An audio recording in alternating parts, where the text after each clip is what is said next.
Honnavar trip plan ಮಾಡ್ತಿದ್ದೀರಾ? ಹಾಗಾದ್ರೆ ಈ ರೀಲ್ನ ಇವಾಗಲೇ ಸೇವ್ ಮಾಡ್ಕೊಳ್ಳಿ. ನಾನು ನನ್ನ ಫ್ಯಾಮಿಲಿ ಜೊತೆ ರೀಸೆಂಟಾಗಿ ಹೋದ ಟ್ರಿಪ್ ಪ್ಲಾನ್ನ ನಿಮ್ಮ ಜೊತೆ ಶೇರ್ ಮಾಡ್ತೀನಿ.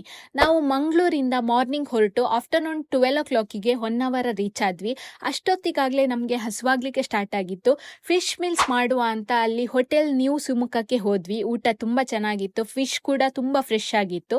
ನೆಕ್ಸ್ಟ್ ನಾವು ಅಲ್ಲಿಂದ ಫಸ್ಟ್ ಸ್ಪಾಟಿಗೆ ಹೋಗಿದ್ದು ಶರಾವತಿ ಮ್ಯಾಂಗ್ರೋವ್ ಬೋರ್ಡ್ ವಾಕ್ ಅಂತ. ಇಲ್ಲಿ ಎಂಟ್ರಿ ಫೀಸ್ ಇರುತ್ತೆ ಜಸ್ಟ್ 20 ರುಪೀಸ್. ಅಲ್ಲಿ ನೀವು ವಾಕ್ ಮಾಡಿಕೊಂಡು ನೇಚರ್ನ ಫೀಲ್ ಮಾಡ್ಕೋಬಹುದು. ಯುನೀಕ್ ಎಕ್ಸ್ಪೀರಿಯನ್ಸ್ ಆಗಿತ್ತು. ನೆಕ್ಸ್ಟ್ ಸ್ಪಾಟ್ ನಂಬರ್ 2 ಅಪ್ಸರಕೊಂಡ ಉದ್ಯಾನವನ. ಇದ್ರ ಒಳಗಡೆನೆ ಅಪ್ಸರಕೊಂಡ ಫಾಲ್ಸ್ ಇರೋದು. ಅಲ್ಲಿಗೆ ಹೋಗಿ ಸ್ವಲ್ಪ ನೀರಲ್ಲೆಲ್ಲ ಆಟ ಆಡಿದ್ವಿ. ಇಲ್ಲಿಗೆ ರೀಚ್ ಆಗಕ್ಕೆ ಅಷ್ಟೇನು ನಡೆಯಕ್ಕಿರಲ್ಲ, ಇದೊಂದು ಪ್ಲಸ್ ಪಾಯಿಂಟ್. ನೆಕ್ಸ್ಟ್ ನಮಗೆ ತುಂಬಾ ಅಂದ್ರೆ ತುಂಬಾ ಇಷ್ಟ ಆಗಿದ್ದು ಅಪ್ಸರಕೊಂಡ ಬೀಚ್ ವ್ಯೂ. ತುಂಬ ಬ್ಯೂಟಿಫುಲ್ ಆಗಿತ್ತು, ಸ್ವರ್ಗ ಅಂತಾನೆ ಹೇಳ್ಬೋದು. Next spot number 3 Honnavar back ವಾಟರಲ್ಲಿ ಬೋಟ್ ರೈಡ್ ಮಾಡಿದ್ದು. Evening time or morning time ಮಾಡಿದರೆ ತುಂಬ ಚೆನ್ನಾಗಿರುತ್ತೆ. ಇಲ್ಲಿ ತುಂಬ ಏಜೆಂಟ್ಗಳಿರ್ತಾರೆ, ನೀವು ಪ್ರೈಸ್ ಚೆಕ್ ಮಾಡಿಕೊಂಡು ಹೋಗ್ಬೋದು. ನೆಕ್ಸ್ಟ್ ನಾವು ಅಲ್ಲಿಂದ ಹೋಮ್ ಸ್ಟೇಗೆ ಹೋದ್ವಿ. ಈ ಹೋಮ್ ಸ್ಟೇ ಡೀಟೇಲ್ಸ್ ಬೇಕಾದ್ರೆ ನನ್ನ ಪ್ರೀವಿಯಸ್ ರೀಲ್ನ ನೀವು ಚೆಕ್ ಮಾಡ್ಕೋಬೋದು. ನೆಕ್ಸ್ಟ್ ಡೇ ನಾವು ಮಾರ್ನಿಂಗ್ ಎದ್ದು ಮುರುಡೇಶ್ವರ ಟೆಂಪಲಿಗೆ ಹೋದ್ವಿ. ಅಲ್ಲಿಂದ ನಾವು ರಿಟರ್ನ್ ಮಂಗಳೂರಿಗೆ ಬಂದ್ವಿ.